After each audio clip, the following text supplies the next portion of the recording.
દર્શક મિત્રો, સ્વાગત છે આપનું મંતવ્ય ન્યૂઝની વિશેષ રજૂઆત નિસર્ગ ઓપીડીમાં અને હું છું આપની સાથે જિજ્ઞાસા। નિસર્ગ ઓપીડીમાં આપણે જાણતા હોઈએ છીએ દરેક પ્રકારના રોગો, બીમારીઓના લક્ષણો, કારણો શું હોય છે અને આ તમામ પ્રકારની બીમારીઓનો આયુર્વેદિક પદ્ધતિથી કઈ રીતે ઉપચાર શક્ય હોય છે, તમામ વિષયો અંતર્ગત આયુર્વેદિકની દ્રષ્ટિએ કઈ રીતે આપણે સારવાર શક્ય બનાવી શકીએ છીએ, કઈ રીતે તેનો પરમેનન્ટ ઇલાજ શક્ય છે આયુર્વેદિક પદ્ધતિથી, તેના વિશે માર્ગદર્શન મેળવીએ છીએ।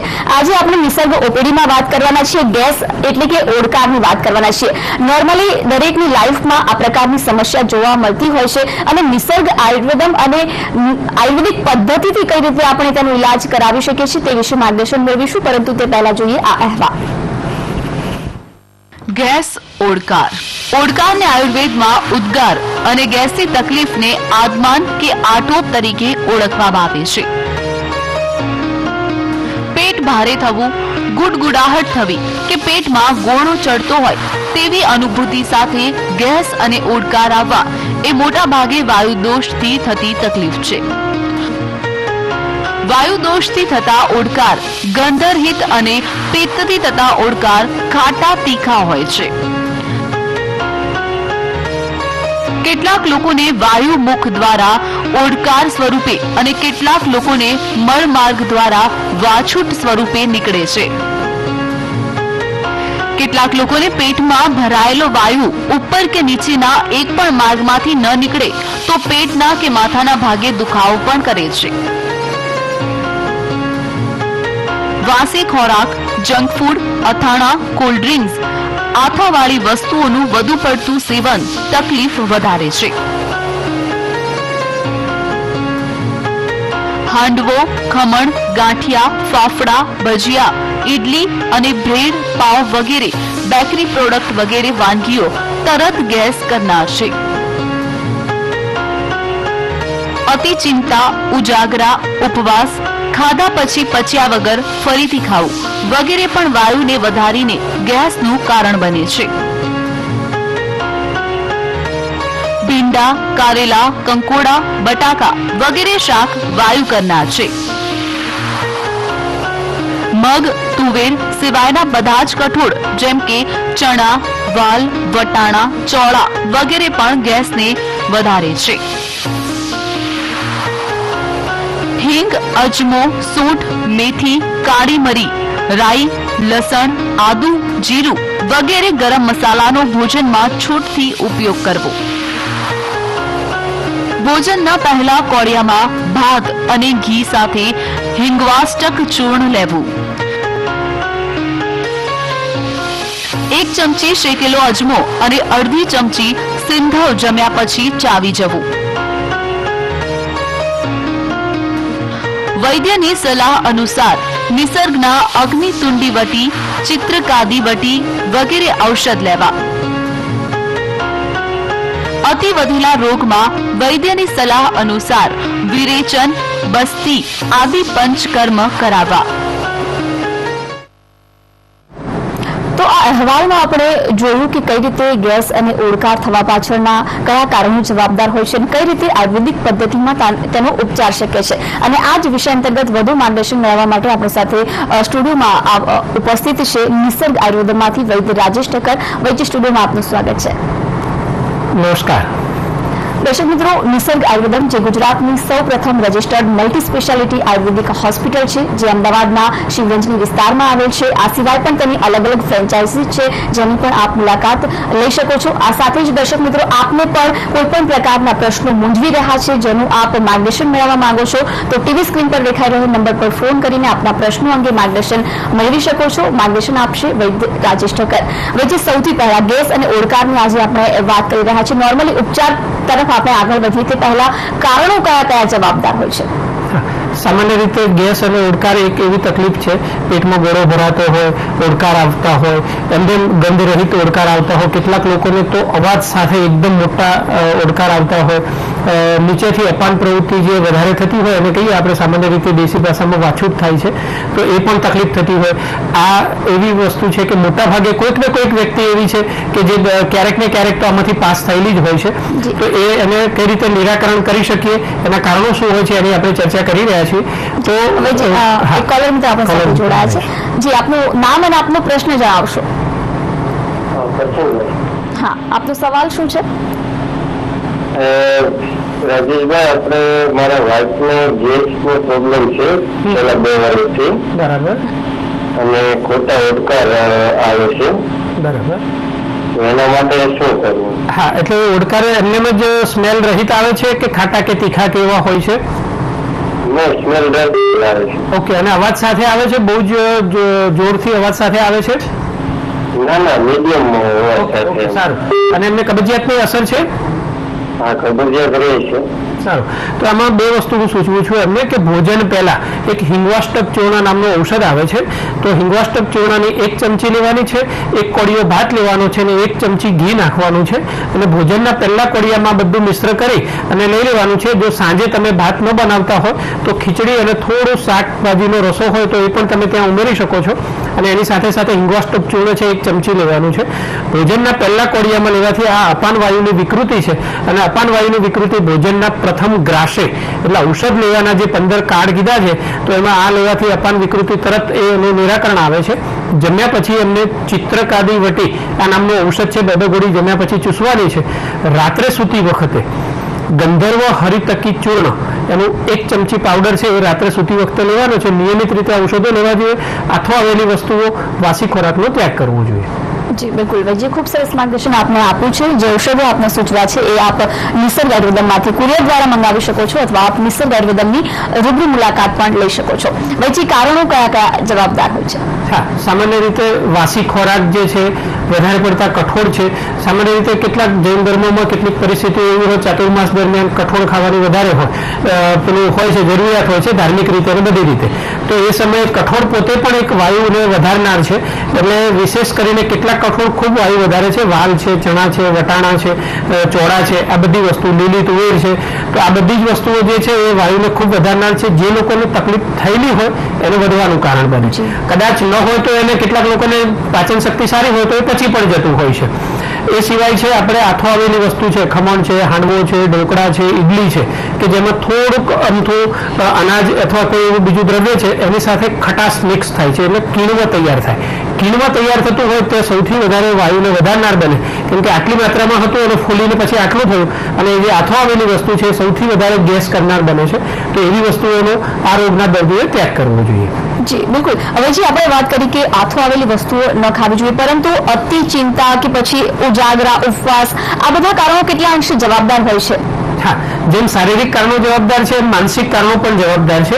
અને આયુર્વેદ જે છે શરીર અને મન બંનેને હંમેશા દરેક રોગની અંદર સાથે રાખે છે. કેમ કે મનમાં જો ચિંતા, શોક, ઉદાસીનતા, નિરાશા આ બધી જે છે ને એ ભાવો જો હશે તો એ વાયુના વધારનાર છે. ક્રોધ છે એ પિત્તને વધારનાર છે. પણ આ બધું જે ચિંતા, અવસાદની અવસ્થા જે છે તો એ રાત્રિના ઉજાગરા પણ જે આવે છે તો આ બધી વસ્તુ છે એ પણ વધારે પડતો ગેસ. કેમ કે એ દરમિયાન સતત માનસિક ડિપ્રેશનની અવસ્થા જે વધારે હોય તો એમાં ગેસ્ટ્રિક એન્ઝાઇમ્સ એટલે જે પાચક સ્રાવો જે કહીએ છીએ એ ઓછા ઝરે છે. અને ઓછા ઝરે છે એટલે ખોરાક પચતો નથી. અપાચિત રહેલો ખોરાક એ છેવટે ગેસનું બનવાનું કારણ બને છે. અને એટલા માટે હંમેશા પ્રફુલ્લિત અને સારા પોઝિટિવ રહેવું જોઈએ. એ એટલા માટે છે કે તમને ગેસ અને પિત્ત બંનેની તકલીફને વધારી શકે છે. જી બિલકુલ. વધુ એક દર્શક મિત્ર સુરેશભાઈ આપણી સાથે જોડાયા છે. સુરેશભાઈ, આપનો સવાલ જણાવશો. સવાલ હેલો, એસિડિટીનો પ્રોબ્લેમ બહુ છે. ગોળી વારંવાર લેવી પડે છે. ગોળી ખાવ તો સાહેબ આવે છે પછી આમ બહુ થાય વાગે અને એમ થશે. બળતરા ક્યાં વધારે, ગળામાં વધારે બળતરા થાય કે પેટમાં વધારે બળતરા થાય છે? છાતીમાં. અચ્છા, પેટમાં અને છાતીમાં બળતરા થાય છે. અને ખાટા ઉડકાર આવે છે આપને? હા. ઉલટી થાય છે ક્યારે? અચ્છા, અને જાતે થઈ જાય કે તમારે કરવી પડે છે? માથું બહુ દુખે જાતે કરવી પડે. બરાબર છે. તો કેટલાક ઔષધો તમારે લેવા જોઈએ. જો વ્યક્તિગત એપોઇન્ટમેન્ટ લઈને બતાવવા માટે આવી શકતા હો તો તમે વ્યક્તિગત એપોઇન્ટમેન્ટ લઈને પણ બતાવો છો. કાર્યક્રમના છેલ્લે આપણો એડ્રેસ અને કોન્ટેક્ટ નંબર આપણે આપતા હોઈએ છીએ તો ત્યાં બતાવવા માટે પણ આવી શકો. કેટલાક ઔષધો હું આપને સૂચવું છું. શુદ્ધ શેખર રસ નામની એક ગોળી આવે છે, એમાંથી 2 ગોળી લેવાની છે ને એની સાથે શતપત્રાદી ચૂર્ણ આવે છે. તો શતપત્રાદી ચૂર્ણ 1 ચમચી પાવડર છે, પાણીમાં ઓગાળી અને લેવાનું છે. સાકરના પાણી સાથે પણ તમે લઈ શકો છો. આ ભોજનના લગભગ 2 થી 3 કલાક પહેલા આ બંને ઔષધ લેવા જોઈએ. અને જમ્યા પછી મહાશંખવટી નામનું ઔષધ આવે છે, એ 2 ગોળી જમ્યા પછી ચૂસવાની છે. તમામ પ્રકારની આથવાવેલી વસ્તુઓ, વધારે પડતા તીખા પદાર્થો જે છે એનો તમારે ત્યાગ કરવો જોઈએ. વાસી ખોરાકનો પણ ત્યાગ કરશો. જી બિલકુલ. સુરેશભાઈ, જે ઔષધો વૈદ્ય આપને સૂચવ્યા છે આપ નિસર્ગ આયુર્વેદમમાંથી કુરિયર દ્વારા મંગાવી શકો છો, અથવા આપ નિસર્ગ આયુર્વેદમની રૂબરૂ મુલાકાત પણ લઈ શકો છો. વૈદ્ય, નોર્મલી આપણે એવું સાંભળ્યું છે કે બટાકાનું શાક ખાવાથી ગેસ થતો હોય છે, પરંતુ આ સિવાય અન્ય કયા કયા શાકભાજી એવા છે કે જેનું શાક ખાવાથી પણ આ પ્રકારની તકલીફ થાય છે? હા, સામાન્ય રીતે લીલા શાકભાજી ખાવા જોઈએ, પણ એમાં કેટલીક એવી વસ્તુઓ છે, ભીંડો છે, તો એ પણ વાયુને વધારનાર છે. ખાસ તો ભીંડા વિશે કહું તો દર્શક મિત્રોને કહું કે ત્રિદોષકારક કીધેલો છે. પરવળનું શાક, અત્યારે આપણે વાત નીકળી છે તો શાકભાજીની જ વાત કરીએ તો પરવળને ઉત્તમ શાક કીધું છે, શાકોનો રાજા કીધો છે, અને 3 દોષનું શમન કરનાર અતિ ઉત્તમ શાક છે. ભીંડો જે છે એને અધમ શાક કીધું છે, 3 દોષનો પ્રકોપ કરે, વાયુ, પિત્ત અને કફ 3 દોષને બગાડનાર છે. એટલા માટે એ ખાસ કરીને જેને લોકોને તકલીફ હોય વધારે ગેસની, તો એ ભીંડો એમને ન ખાવો જોઈએ. સાથે સાથે વાસી કોઈ પણ ધારો કે શાકભાજી બનાવેલું હોય અને પછી પડ્યું રાખી અને જો લીધું હોય તો એ પણ ગેસનું કારણ બની શકે છે. એટલે આવી રીતે વાસી ખોરાક બને છે. ફ્રીજમાં રાખેલી વસ્તુઓ હોય, અતિશય આપણે કેવું છે સામાન્ય રીતે ગુજરાતીમાં બપોરનો ભાત હોય તો એ રાત્રે પણ ખાવાની આદત હોય. રાતની વધેલી કોઈક એવી વસ્તુઓ, આહાર દ્રવ્યો છે તો એ સવારે પણ ઉઠીને વઘારેલી રોટલીના ફોર્મમાં કે એવી રીતે આપણે ખાવાની આદત છે, તો આ પણ એક લાંબા ગાળે ગેસની તકલીફનું કારણ બની શકે છે. બિલકુલ. હવે જે શાકભાજીની વાત કરી એ જ રીતે કઠોળની વાત કરીએ તો કઠોળ કયા કયા લેવા જોઈએ ને કયા કયા નહીં? હા, સામાન્ય રીતે મગ અને તુવેર જે છે એ એટલા બધા વાયુકારક નથી, એટલે લઈ શકાય છે. મસૂર પણ બહુ વાયુકારક નથી હોતું, એટલે મસૂરને પણ લઈ શકાય છે. આપણે ત્યાં ગુજરાતમાં મસૂરનું પ્રચલન ઓછું છે, પણ કેટલાક ઉત્તર પ્રદેશ, બિહાર, પંજાબ વગેરે ત્યાં મસૂર વધારે ખવાતો હોય છે. અને સામાન્ય રીતે આપણે જે વાત કરી કે વાલ છે, ચણા છે, વટાણા છે, ચણાની કોઈ પણ વસ્તુ જે છે બહુ જ ગેસ કરનાર બને છે. બેસનની પ્રોડક્ટ બધી જ હોય, કે મેથીના ગોટા હોય કે ગાંઠિયા હોય, ફાફડા હોય, એ બધા ગેસકારક થઈ શકે છે. બિલકુલ. વધુ એક દર્શક મિત્ર આપણી સાથે જોડાયા છે. આપનું નામ અને પ્રશ્ન જણાવશો. હા, મારું નામ યશ છે. મારી સમસ્યા એ છે કે છાતીમાં ઘણીવાર બાર લાગે છે ગેસને કારણે, અને એના કારણે ખૂબ ઇરિટેશન થાય છે, અને ઘણીવાર એવું લાગે છે કે કદાચ કઈ બીજી સમસ્યા છે, પરંતુ ગેસ નીકળી જાય છે પછી થોડું એમાં રાહત થાય છે. અચ્છા, ઉંમર કેટલી છે? ઉંમર 45 વર્ષ. અને ગેસ નીકળે ઉપરના માર્ગેથી નીકળે છે કે નીચેથી નીકળે ત્યારે સારું લાગે છે? હેલો. હા, ફોન કદાચ ડિસ્કનેક્ટ થયો છે. આપણે એમને જવાબ આપીએ છીએ કે એમને ગેસનો ભરાવો થાય છે અને એ દરમિયાન ગેસ ન નીકળે તો તકલીફ થતી હોય, અને હૃદય રોગની ઘણી વખત આમાં આપણે લખ્યું છે, અહેવાલમાં પણ જોયું હતું કે જો ગેસ છે એ ઓડકારના દ્વારા અથવા નીચે વાછૂટના માર્ગેથી એ ન નીકળે તો હૃદય રોગની શંકા પેદા કરે. ઘણા લોકોને છાતીમાં ભેંસ કરે, માથા પર પણ એના અસરો આવતી હોય, માથું દુખતું હોય, ચક્કર આવતા હોય, એવા પણ ક્યારેક લક્ષણો જોવા મળે છે. તો સામાન્ય રીતે ગેસ જે છે હંમેશા અપાન એટલે અનુલોમ ગતિ હોવી જોઈએ એની. કેટલાક લોકોને સોડા, કોલ્ડ ડ્રિંક્સ વગેરે પીવાની આદત છે, તો શક્ય બને ત્યાં સુધી એ ન કરવું જોઈએ. અને સોડા, કોલ્ડ ડ્રિંક્સથી વાયુ ઉપરના માર્ગેથી નીકળે છે, એને બદલે હંમેશા વાયુ નીચેના માર્ગેથી નીકળવો જોઈએ. એમને કેટલાક ઔષધો સૂચવું છું. અજમોદાદી ચૂર્ણ 1 ચમચીની માત્રામાં લેવાનું છે, અને એની સાથે અગ્નિતુંડી વટી 2 ગોળી લેવાની છે. બંને સવાર સાંજ નવશેકા ગરમ પાણી સાથે લેવાનું છે. અને જમ્યા પછી લસુનાદી વટી આ નામનું છે, એ હૃદયરોગ માટે પણ સારું છે અને પાચન માટે પણ સારું છે. એટલે હૃદયરોગની શંકામાંથી તમને બહાર કાઢી નાખશે. જી બિલકુલ. વૈદ્ય, ખૂબ સરસ માર્ગદર્શન આપને આપ્યું છે, અને આ સાથે જ વધુ એક કોલર મિત્ર રંજનાબેન પણ આપણી સાથે જોડાયા છે. આપનો સવાલ જણાવશો. રંજનાબેન, આપનો પ્રશ્ન જણાવો. હા, સવાલ એવો છે કે મને કબજિયાત નીકળીએ છે. હા, મને કબજિયાત બહુ જ રહે છે. હા, કેટલા દિવસો નીકળીએ છે, એટલે વૈદ્યરાજજી અત્યારે બતાવ્યું કે અજમો સિંધાલું મીઠું ખાઈ શકે, તો ગરમીમાં સિંધાલું મીઠું અજમો ખાઈ શકાય? હા, એટલે પહેલી વાત કે તમારે મળ પ્રવૃત્તિ દરરોજ જવું પડે કે 2 દિવસે જવું પડે છે? નથી જઈ શકતી, તો જઈ જ નહીં શકતી. હા, હવે અજમો, તમારો પ્રશ્ન કે અજમો અને સિંધવ લેવાય કે ન લેવાય, તો અજમો અને સિંધવ છે એ તમારો ગેસનું શમન કરશે, કબજિયાતમાં એટલે મળને રેચક તરીકે કામ નહીં કરી શકે. એટલે એ માટેના બીજા કેટલાક ઔષધો લેવા જોઈએ. તમારે તીવ્ર વિબંધ છે. આપની ઉંમર જણાવશો? હેલો, મારી ઉંમર 50 વર્ષ. 50 વર્ષ છે, એટલે તમને કબજિયાત વધારે છે, તો એ માટે હું બીજા કેટલાક ઔષધો સૂચવું છું. પાચન સારી રીતે થયેલું હશે તો એ આંતરડામાં મળ છે ધીમે ધીમે આગળ વધતો જશે, અને કુદરતી રીતે સવાર પડે ત્યારે એ મળ ત્યાગ છે કુદરતી વેગ પ્રમાણે જવું જોઈએ.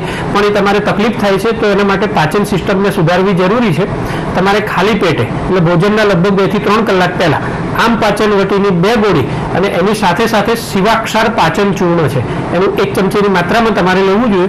જમ્યા પછી ચિત્રકાદી વટી જે છે એ 2 ગોળી લેવાની છે, અને રાત્રે સૂતી વખતે ખાલી હરડેનું ચૂર્ણ અથવા એરન્ડબુસ્ટ હરડેનું ચૂર્ણ જે આવે છે એ 1 ચમચી રાત્રે સૂતી વખતે લો. નિયમિત આ બધું જ લેવાથી દરરોજે દરરોજ મળ પ્રવૃત્તિ થશે અને ખોરાક પણ પચીને થશે, એટલે કુદરતી જ્યારે ઔષધ છોડો તો પણ વાંધો ન આવે અને મળ પ્રવૃત્તિ દરરોજે દરરોજ થયા કરશે. જી બિલકુલ, રંજુબેન ખૂબ સરસ માર્ગદર્શન વૈદ્ય આપને આપ્યું છે. જે ઔષધો આપને સૂચવ્યા છે એ આપ નિસર્ગ આયુર્વેદમના કોઈ પણ સેન્ટર પરથી કુરિયર દ્વારા મંગાવી શકો છો, અથવા આપ નિસર્ગ આયુર્વેદમની રૂબરૂ મુલાકાત પણ લઈ શકો છો. વૈદ્ય ગેસ કે પછી ઓડકારની તકલીફ હોય તો પછી આયુર્વેદિક પદ્ધતિમાં કયા કયા ઉપચાર રહેલા છે? હા, એના અનેક પ્રકારના ઔષધીય ઉપચાર પણ છે. પંચકર્મમાં પણ ખૂબ સારું પરિણામ મળતું હોય છે, પણ વધારે જૂની તકલીફ હોય તો પંચકર્મ કરાવી શકાય, ન હોય તો એ સામાન્ય ઔષધ ઉપચારોથી ખૂબ સરસ ફાયદો થાય. ઘરગથ્થુ આપણા બધા જ મસાલા જે કહીએ છીએ કે આપણા ઘરમાં જે રસોડામાં ઉપલબ્ધ હોય છે, તો એ હિંગ છે, મેથી છે, અજમો છે, રાઈ છે, લસણ છે, આદુ છે, ગંઠોડા છે, આ બધી જ વસ્તુઓ છે એ ગેસને ઓછો કરનાર છે. જે લોકોને પિત્તની તકલીફ ન હોય, બળતરા ન થતી હોય, પેટમાં છાતીમાં ક્યાંય પણ બળતરા ન થતી હોય, તો એવા લોકો આ ગરમ મસાલાનો છૂટથી ઉપયોગ કરી શકે છે. અને એટલા માટે જ આપણે ષડરસયુક્ત ભોજન આયુર્વેદમાં એવું કીધું છે કે 6 રસોથી યુક્ત હોવું જોઈએ. મધુર, અમ્લ, લવણ, કટુ, તિક્ત, કસાય, એટલે ગળ્યો, ખારો, ખાટો, તીખો, કડવો અને તુરો, આ 6 રસો છે. તો 6 રસોથી યુક્ત હોવું જોઈએ. એટલે આપણા ઋષિમુનિએ રાઈ વગેરેનો વઘાર કરવાનું કીધું, જીરાનો વઘાર કીધો, તો તુરો રસ આવે છે, ત્યાં તીખો રસ આવે છે, હળદર છે એ કડવા રસના સ્વરૂપે આવે છે, સિંધવ અથવા સાદું મીઠું આવે તો એ ખારાશના સ્વરૂપે આવે છે, અને બીજું કે આંબોળિયા કે બીજી આંબલી કે બીજી બધી જે કોકમ વગેરે હોય તો એ ખટાશના સ્વરૂપે છે. ષડરસયુક્ત ભોજન હોવાના કારણે પાચન સારી રીતે થાય, લીવર અને જઠરમાંથી જે સ્ત્રાવો જરવા જોઈએ સારી રીતે જરે. તો આ સામાન્ય રીતે આપણું જે ભોજનની આપણી ગુજરાતી ભારતીય પરંપરાઓ જે છે એ ખૂબ સરસ થયેલી છે, અને જેથી કરીને સામાન્ય માણસ જો એને અનુસરે તો લગભગ કોઈને તકલીફ થવાની શક્યતાઓ રહેતી નથી હોતી. જી બિલકુલ. હવે જે આપણે કહ્યું કે જૂની બીમારી હોય તો પંચકર્મની સારવાર લેવામાં આવે છે, તો આ પંચકર્મની સારવાર કઈ રીતે કરવામાં આવે છે? હા, બહુ જૂની જેને તકલીફ હોય, ધારો કે કોઈ વ્યક્તિને ખૂબ અવાજ સહિત ઓડકાર આવે છે, તો કેટલાક દર્દીઓ તો એવા આવે છે કે ખાલી એમ કહે છે કે અમે આમ દબાવીએ ને ચામડીના કોઈ ભાગમાં કે શરીરના કોઈ ભાગમાં, તો પણ એમ મર્દન કરવા માત્રથી પણ એમને ઓડકાર થતા હોય, તો એ કન્ડિશન પંચકર્મ વગર સારું નથી થતું હોતું. તો એમને બસ્તી જે છે એમના માટે બહુ જ સારો ઇલાજ છે. યોગ બસ્તી હોય, એમાં એક દિવસ અનુવાસન અને એક દિવસ આસ્થા પણ બસ્તી હોય, એમને પણ જ્યાં હોસ્પિટલ હોય તો 1 કલાક માટે આવવાનું હોય છે, કેમ કે કેટલીક બસ્તી ખાધા પછી આપવાની હોય, કેટલીક ભૂખ્યા પેટે આપવાની હોય, તો એ નિયમોનું પાલન કરવાનું હોય. અને જ્યાં પંચકર્મનું સેન્ટર હોય ત્યાં દર્દી હોય ત્યારે થઈ શકે છે, અથવા દાખલ થઈને થઈ શકે. વિરેચન કર્મ નામની બીજી એક પદ્ધતિ આવે છે, તો એ વિરેચન કર્મ પણ જે છે આખા આંતરડાને ચોખ્ખા કરે છે. એટલે જૂનો મળ ભરાયેલો હોય અને જો એ દરમિયાન વિરેચન કર્મ કરાવવામાં આવે શાસ્ત્રીય પદ્ધતિથી તો ખૂબ સરસ ફાયદો થાય છે. અને કાયમી રીતે આ ગેસના, વાયુના, ઓડકારના, આ બધું જ પેટમાં ગોળો ચડતો હોય બધા જ તકલીફોમાં વિરેચન અને બસ્તીની સારવારથી ખૂબ સરસ ફાયદો જોવા મળે. જી બિલકુલ. હવે જે પ્રક્રિયાની વાત કરી આપણે, વિરેચન અને બસ્તી આદિ પંચકર્મની વાત કરી, તો કેટલા સમયની અંદર ખૂબ સારું પરિણામ આયુર્વેદિક પદ્ધતિથી મળે છે? હા, વિરેચન કર્મ સામાન્ય રીતે આપણે જેમ કહીએ કે રેચક ઔષધ લીધું, હરડે કે ત્રિફલા લીધું અને પેટ સાફ થયું, એવી રીતે નથી હોતું. એના કેટલાક નિયમો હોય છે. પહેલા 2 થી 3 દિવસ ઉપવાસ હોય, 5 થી 7 દિવસ ઘી પીવાનું હોય છે ઔષધવાળું. એટલે આ લગભગ 13 દિવસની પ્રોસિજર હોય. 13મા દિવસે વિરેચન કર્મ થતું હોય અને પછી એનું સંસર્જન ક્રમનું પાલન કરવાનું હોય. એટલે કુલ 17 દિવસની આસપાસ હોય. ટ્રીટમેન્ટ 1 જ દિવસની છે, પણ એમાં આ રીતની તૈયારી કરવી પડતી હોય છે, અને એનો થોડો ખર્ચ પણ વધારે થતો હોય. જ્યાં હોસ્પિટલ હોય ત્યાં જવું પડતું હોય છે. અને બસ્તી કર્મ જે છે એ લગભગ 8 દિવસનો કોર્સ કરાવી શકાય. વધારે જુદી તકલીફ હોય તો 16 દિવસનો પણ કોર્સ થઈ શકે. આ કરવાથી બહુ જ ટૂંકા સમયગાળામાં આપણને મહિના, 1.5-2 મહિનામાં ખૂબ સરસ ફાયદો થાય. 6-10 વર્ષ જૂના રોગ હોય એ પણ મહિના, 2 મહિનામાં સારા થતા મેં જોયેલા છે. જી બિલકુલ. દર્શક મિત્રો, ખૂબ સરસ માર્ગદર્શન વૈદ્ય આપણને ગેસ અને ઓડકારની બીમારીને લઈને આપી રહ્યા છે, પરંતુ આપને કોઈ પણ પ્રકારની બીમારીને લઈ પ્રશ્નો મૂંઝવી રહ્યા છે તો આપ પણ ટીવી સ્ક્રીન પર દેખાઈ રહેલા નંબર પર ફોન કરીને આપના પ્રશ્નો અંગે માર્ગદર્શન મેળવી શકો છો. વધુ એક દર્શક મિત્ર મંગુબેન આપણી સાથે જોડાયા છે. મંગુબેન, પ્રશ્ન જણાવશો આપનો? આપના ટીવીનો અવાજ ધીમો રાખશો, ફોન પર ધ્યાન આપો. હેલો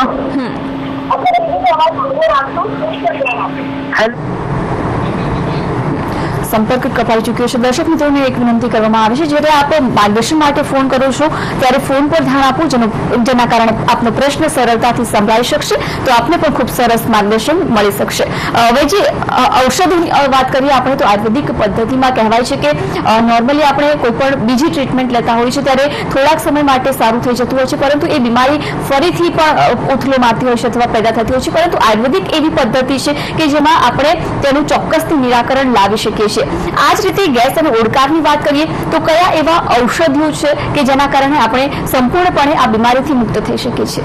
હા, એટલે આયુર્વેદ જે છે ને એ બહુ સૂક્ષ્મ અને ગૂઢ વિજ્ઞાન છે અને દરેકે દરેક શરીરનું જે કાર્ય કરી રીતે ચાલે છે એના ઉપર છે. તો આપણે આ વાયુની તકલીફ વિશે વાત કરીએ છીએ તો સામાન્ય રીતે દર્શક મિત્રોને ખબર હશે કે વાયુના 5 પ્રકાર છે.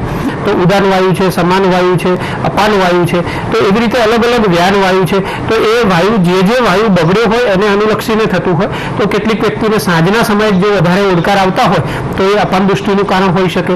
આખા શરીરની અંદર એ વ્યાપેલું હોય તો વ્યાન વાયુનું કારણ હોઈ શકે છે. અને ઉપરના માર્ગેથી વધારે તકલીફ થતી હોય તો સમાન વાયુનું કારણ હોઈ શકે. કોઈ દર્શક મિત્ર છે? નહીં. હા, તો એવું બનતું હોય છે સામાન્ય રીતે. તો એ જે આયુર્વેદ એ સૂક્ષ્મ સાયન્સ છે અને અજમોદાદી ચૂર્ણ, હિંગવાષ્ટક ચૂર્ણ છે, લસુનાદી વટી છે, ચિત્રકાદી વટી છે, અગ્નિપિંડી વટી છે, આવા અનેક ઔષધો એવા છે કે જે દર્દીની પરિસ્થિતિ અનુસાર એ વાપરી શકાતું હોય.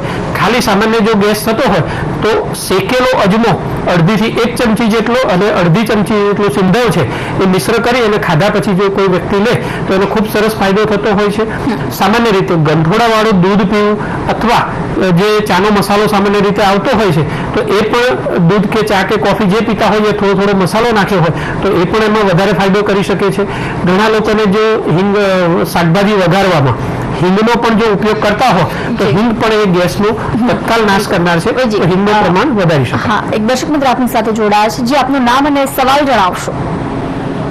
હેલો હા, આપનું નામ શું છે, પ્રશ્ન શું છે આપનો? હેમલતાબેન રૂપાણી. હા, મારો બાબો છે 8 વર્ષનો. અને શરદી આમ ગળામાં કાકડા ફૂલેલા જ રહે 24 કલાક. હેલો. હા, કેટલા સમયથી આ તકલીફ છે? આ તો લગભગ 2 વર્ષથી. 2 વર્ષથી છે. અને ગળવા જ્યારે તકલીફ થાય, કાકડા ફૂલે ત્યારે ખોરાક ઉતારવામાં, પાણી પીવામાં તકલીફ પડી રહી છે? હા, તકલીફ પડે છે. તાવ આવે છે દર વખતે? તાવ નહીં હતો, ખાલી આ બંને બાજુ કાકડા ફૂલેલા. બરાબર. અને કેટલા સમય વારંવાર થાય છે? મહિને 2 મહિને થયા કરે છે? હા, તો કેટલાક ઔષધો તમે નોંધ કરી લેશો. શક્ય હોય ને જો રૂબરૂ એપોઇન્ટમેન્ટ લઈને મળવા આવવું હોય તો મળવા માટે પણ સેટેલાઇટ વિસ્તારમાં અમદાવાદમાં આવી શકો છો. ઔષધના નામ નોંધ કરી લેશો. એક ચંદ્રામૃત રસ નામની ગોળી આવે છે, 2 ગોળી લેવાની છે. એની સાથે કફ કુઠાર રસ આવે છે, કફ કુઠાર રસની પણ 2 ગોળી લેવાની છે. બંને 2 ગોળી ભૂકો કરી અને મધ સાથે લઈ લેવાની છે. જો શક્ય બની શકે તો એની ઉપર ભારંગિયાદી ક્વાથ નામનો એક ભૂકો આવે છે, એ પ્રવાહી જે છે એ ભૂકો પણ લઈ શકાય અને પ્રવાહી તૈયાર મળતું હોય તો પ્રવાહી પણ લઈ શકો છો. તો એની અંદર સામાન્ય રીતે છે 1 ચમચી એ ઔષધની સાથે જ લેવાનું છે. નિયમિત રીતે કરો. ફ્રીજમાં રાખેલી તમામ વસ્તુઓ, ઠંડક અને ગળપણ એ બધાનો ત્યાગ કરાવશો, કેમ કે સૌથી વધારે કાકડાને વધવાનું કારણે બની શકતું હોય છે. જી બિલકુલ. હેમલતાબેન, ખૂબ સરસ માર્ગદર્શન વૈદ્યજી આપને આપ્યું છે ને જે ઔષધો આપને સૂચવ્યા છે એ પણ આપ નિસર્ગ આયુર્વેદમમાંથી કુરિયર દ્વારા મંગાવી શકો છો અથવા નિસર્ગ આયુર્વેદમની રૂબરૂ મુલાકાત પણ લઈ શકો છો. વૈદ્ય, નોર્મલી કોઈ પણ લોકોને આ પ્રકારની તકલીફ નથી, ગેસ કે ઓડકાર, પરંતુ એ ન થાય તે માટે પણ રોજિંદા જીવનમાં કઈ કઈ બાબતોનું ધ્યાન રાખવું જોઈએ? હા, બહુ સરસ પ્રશ્ન છે. સામાન્ય રીતે એવું કીધેલું છે કે અધ્યસન ન હોવું જોઈએ, અધિઅસન. એટલે એક વખત આપણે બપોરે માની લો કે 1 વાગે જમ્યા છીએ અને રાત્રે 8 વાગે જમ્યા છીએ તો લગભગ 2 થી 2.5 કલાક સુધી પાચનનો પહેલો તબક્કો જે છે એ 1.5-2.5 કલાક સુધી એ જઠરમાં રહેતો હોય છે અનાજ અને એનું ચર્નિંગ થતું હોય. એ દરમિયાન બીજું કંઈ ન નાખવું જોઈએ. ખાલી પાણી પી શકાય પણ બીજું કંઈ ન લેવું જોઈએ. જેમ કે એક વખતનું ભોજન લીધેલું હોય, થોડું ઘણું પચ્યું છે અને ફરીથી ઉપર નાખવામાં આવે તો એ અર્ધપાચિત રહે છે. માની લો કે 1 વાગે ભોજન લીધું છે અને 2 વાગે તમે કંઈક બીજું નાખ્યું છે, બરાબર, તો એ 1 કલાકનો તબક્કો હતો અને 5 કલાકની અંદર હવે જઠરમાંથી આંતરડામાં જવાનું છે અને છેલ્લે જે નાખ્યું છે એ તો પાછું જ નહીં, તો એ ફક્ત એને 15 મિનિટનો જ સમય મળ્યો, તો એ બાકીના આગળના ભોજનની સાથે આગળ જશે અને એ ન હોવાના કારણે એમાંથી વિઘટન થતું નથી, શોષાતું નથી જે કાર્બોહાઈડ્રેટ વિટામિન જોઈએ અને ત્યાં પડી ગેસ કરે છે, એટલા માટે એનું નુકસાન કરે છે. વધુ એક કોલર મિત્ર ભાનુબેન આપણી સાથે જોડાયા છે. જી, આપનો સવાલ જણાવશો. ગેસની તકલીફ બહુ છે. હા, આમાં શું થાય છે? ઓડકાર આવે છે એટલે પેટમાં ભરાવો થાય છે. ઓડકાર નથી આવતા, ગેસ બહુ થાય છે. અચ્છા, ઓડકાર એટલે ગેસ પેટમાં ભરાયેલો રહે છે. હા, ભરાયેલો રહે છે, પડખામાં ભરાયેલો રહે છે. અચ્છા, અને નીચેથી મળ માર્ગેથી વધારે ગેસ પાસ થતો એવું લાગે છે? ના, નથી થતો, ઓછો થાય છે. કબજિયાતની અસર છે આપને? હા, છે. બરાબર. અને ભૂખ બરાબર લાગે છે કે ઓછી થઈ ગઈ છે? ભૂખ તો લાગે છે પણ ગેસની તકલીફ બરાબર છે. તો કેટલાક ઔષધ આપને સૂચવું છું. એક ભાસ્કર લવણ ચૂર્ણ આવે છે, એ 1 ચમચીની માત્રામાં સવારે શક્ય બની શકે તો 8 થી 9 વાગ્યાની આસપાસ ચા નાસ્તો પતી ગયો હોય એના 2 કલાક પછી એ લેવાનું છે. નવશેકા ગરમ પાણી સાથે 1 ચમચી એ લેવાનું છે અને સાથે અગ્નિ તુંડી વટી નામની ગોળી છે, એ પણ 2 ગોળી ગળી જવાની છે. પછી 2 કલાક સુધી કશું જ ખાવા પીવાનું નથી અને જમ્યા પછી લસુણ આદિ વટીની 2 ગોળી તમારે જમ્યા પછી ચૂસવાની છે.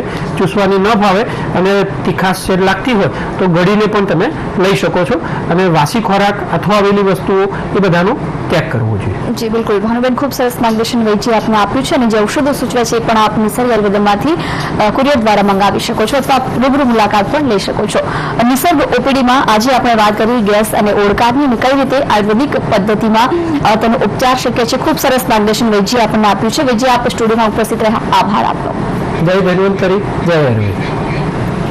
દર્શક મિત્રો, આપ પણ કોઈ પણ પ્રકારની બીમારીનો આયુર્વેદિક પદ્ધતિથી ઉપચાર ઈચ્છો છો તો નોંધી લો આપ પણ નિસર્ગ આયુર્વેદમનું એડ્રેસ. નિસર્ગ આયુર્વેદમ 19 થી 21 Maruti tower, satellite Ahmedabad 15, Gujarat, India. 7926752044 અને 7227975242 અને 7948915241.